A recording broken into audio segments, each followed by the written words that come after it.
Iran ने middle east में महाविनाश करने की बड़ी धमकी दी है। अमेरिकी इजरायली हमलों के बाद ईरानी सेना ने बड़ी चेतावनी दी है। आपको बता दें इस वक्त की बड़ी खबर, अमेरिका इजरायल के आगे नहीं झुकेगा। ईरान का बड़ा बयान, अब नई रणनीति के तहत जवाब देंगे। आईआरजीसी ने कहा है घातक और लंबी दूरी की मिसाइलें दागी जाएंगी। ईरान की तरफ से बड़ा बयान आया है सामने इस युद्ध में। मैं वापस चलता हूं ब्रिगेडियर राज पुरोहित साहब के पास। ब्रिगेडियर साहब, ईरान तो कह रहा है कि अब और घातक हथियार इस्तेमाल करेगा और बड़े हमले करेगा। जी बिल्कुल ठीक है, बिल्कुल ठीक है।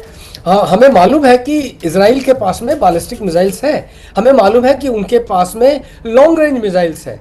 जो ट्रम्प साहब बीच में बोल रहे थे कि वो उनको इतनी लंबी दूरी की मिसाइल इस्तेमाल करना या बनाने में रोकना चाहते हैं जो कि अमेरिका तक पहुंचे।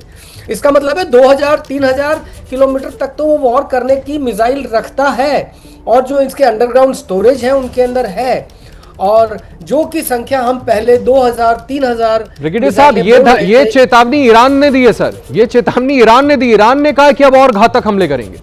मैं यही बता रहा हूं कि जो हम पहले असेसमेंट कर रहे हैं कि 2 से 3 हजार मिसाइलें हैं, और अमेरिका और इजराइल बोल रहे हैं जी हमने तबाह कर दिया। इसके बावजूद भी इजराइल कर रहा है, ईरान कर रहा है। इसका मतलब क्या है? ईरान के पास अपना वो रिजर्व खाता है जिसको वो एक एक करके निकालना चाह रहा है, और ईरान चाहेगा कि इस युद्ध को लंबा खींचे, उसको रेगुलर ट्रेडिशनल वॉर की बजाय ये छद्म युद्ध में कन्वर्ट हो जाए, और उस तरह से चले तो ईरान को ज्यादा फायदा होगा। ब्रिगेडियर साहब वापस आएंगे आपके पास। इस वक्त एक और बड़ी ब्रेकिंग खबर आ रही है, उसके लिए सीधे वॉर रूम चलते हैं मेरी सहयोगी अपर्णा के पास। बिल्कुल आशीष, देखिए वार और पलटवार के दावों के बीच में यहाँ इस वक्त की जो बड़ी खबर हम आप दर्शकों को बता रहे हैं वॉर रूम से, वो ये है कि ईरान का जो हमला है उसमें कुवैत के 2 सैनिक मारे गए हैं। इस वक्त की बड़ी खबर बता रहे हैं आपको, ईरानी हमले में कुवैत के 2 सैनिक मारे गए हैं। ईरान ने ड्रोन और मिसाइल से यहां पर हमला किया था, और कुवैत सरकार ने अपने सैनिकों के मरने की पुष्टि कर दी है। कंफर्मेशन यहां पर कुवैत की ओर से कर दिया गया है कि इस हमले में उनके सैनिक मारे गए हैं।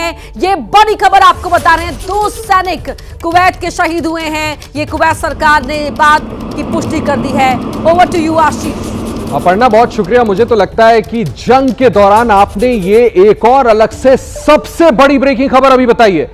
ब्रिगेडियर साहब, ईरान के हमले में कुवैत के अपने 2 सैनिक मारे गए। अभी तक तो ये देश जो है, हम देख रहे हैं, खुद को डिफेंड कर रहे थे। अगर ऐसा होता रहा सर और इन मुल्कों ने वापसी कार्रवाई शुरू कर दी अगर ईरान के खिलाफ, तो ये तो जंग बहुत भयावह हो जाएगी। जी बिल्कुल ठीक बोल रहे हैं आप। एक सीमा है जब तक कि आपका नेबर बर्दाश्त करेगा, और इसके बाद में वो अपने सैनिकों को, अपने नागरिकों को मरते देख करके शांत नहीं बैठेगा। और जो इनके रूलर्स हैं ये लोग शांत बैठने वाले नहीं हैं। तो अभी एक समय आने वाला है जबकि या तो युद्ध रुक जाए, शांति हो जाए, जो कोशिश की जा रही है। ओमान कोशिश कर रहा है, बातचीत चल रही है जीसीसी की, तो या तो शांति आ जाए। दूसरा है कि अगर ट्रंप कहते हैं जी नहीं मैं तो मारूंगा, सरेंडर भी एक्सेप्ट नहीं करूंगा और ये सब बर्बाद करके ही रहूंगा, तो ईरान भी रुकने वाला नहीं है। सर, इन 2 सैनिकों के मारे जाने के बाद, कुवैत के इन 2 सैनिकों के मारे जाने के बाद क्या खतरा और ज्यादा बढ़ गया है सर?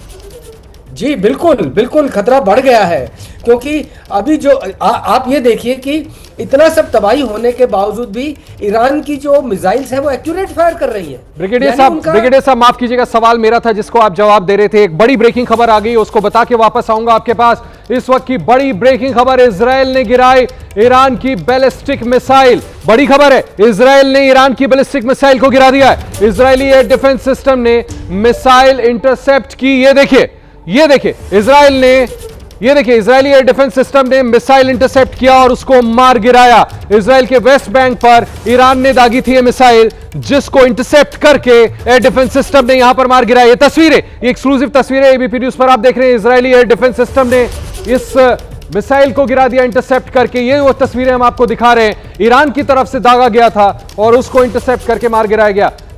ब्रिगेडियर साहब वापस आता हूं आपके पास। ये तस्वीरें भी हम दिखा रहे हैं, ये ताजा तस्वीरें हैं। एयर डिफेंस सिस्टम ने इसको इंटरसेप्ट किया और मार करके गिरा दिया। मिसाइल का हमला किया गया था ईरान की तरफ से। जी ये बिल्कुल नॉर्मल है। जो इजराइल का आयरन डोम है, CIA का इंटेलिजेंस सिस्टम है, ये सब मिल करके काम कर रहे हैं।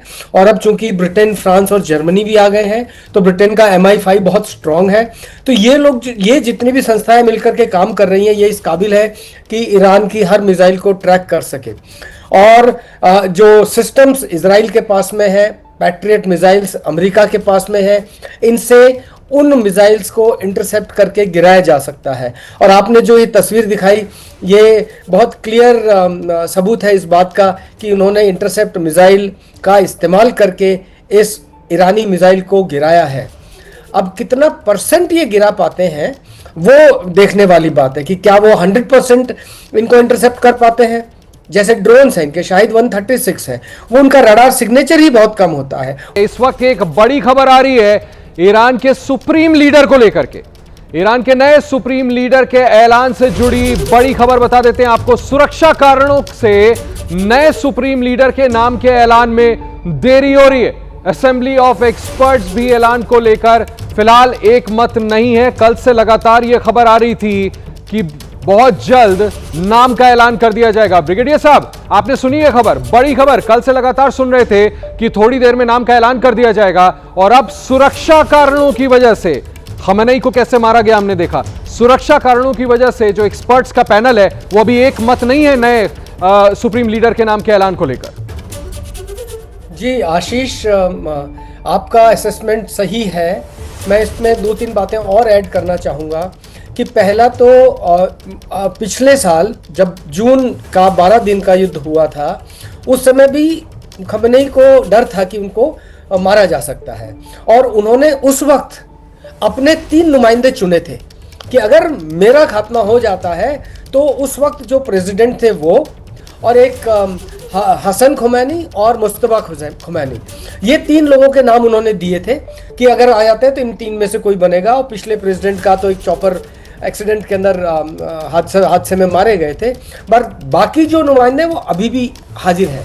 और अभी जो इनकी टेम्परेरी लीडरशिप काउंसिल बनी है, और ये काउंसिल इनके परमानेंट जो असेंबली है 88 मेंबर्स की, उनके साथ मिलकर के उन्होंने लीडर का चुनाव करना है।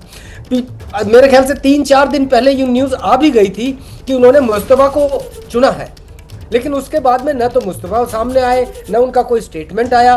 और ये सिंपली बहुत ही मैं कहूँ कि सोची समझी चाल है ईरान की कि वो किसी भी लीडर का नाम देना नहीं चाहते, क्योंकि इजराइल और अमेरिका के पास में वो साधन है, वो इंफॉर्मेशन सिस्टम है। ब्रिगेडियर साहब आऊंगा आपके पास।